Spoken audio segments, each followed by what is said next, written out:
দুর্যোগ যেটা এই আমাদের বাংলাদেশের কয়েকটা জেলায় স্মরণ করতে হয়, ফেনী সহ নোয়াখালী, কুমিল্লা, আমাদের পাশাপাশি জেলা হবিগঞ্জ, নবীগঞ্জ, মৌলভীবাজার, অনেক মানুষ গাছের আগায়, অনেক মানুষ তার ফ্যামিলি খুঁজে পাচ্ছে না। আমরা এই সাপ্তাহিক ঈদের দিনে আল্লাহ পাকের আল্লাহ দরবারে কায়মনোবাক্যে এই মাহফিলের সকল মুরব্বী, আলামান, বৃদ্ধা, বনিতা সকলকে সাক্ষী রেখে এটাই বলছি, মাহবুদ, তোমার কোনো পরীক্ষায় আমরা উত্তীর্ণ হওয়ার শক্তি আমাদের নাই।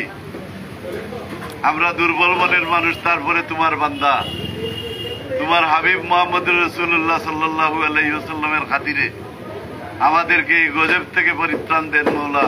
আমরা সবে বলি আমিন। আমাদের প্রিয় নেতা এম ইলিয়াস আলী, আমরা অপেক্ষার প্রহর গুনতেছি। যে যাই বলি, যে যে দল করি, কিন্তু ইলিয়াস আলী যুগে যুগে একবারই জন্মেছে। এই ইলিয়াস আলী দ্বিতীয়বার আর জন্মাবে না। আমরা দোয়া করি স্রষ্টার দরবারে, যদি মওলা তোমার কুদরতি ভান্ডার থেকে এই কোটি কোটি মানুষের ক্রন্দন চোখের পানি দেখে যদি তোমার দয়ার সাগরে ঢেউ দেয়, আর আমাদের ইলিয়াস আলীকে অক্ষত অবস্থায় আনসার আলী সহ আমাদের মধ্যে যদি ফিরিয়ে দাও মওলা, তোমার রহমতের কোনো কমতি হবে না। তুমি জিন্দাকে মৃত্যু করতে পারো, মৃত্যুকে তুমি জিন্দা করতে পারো, তোমার নামই আল্লাহ।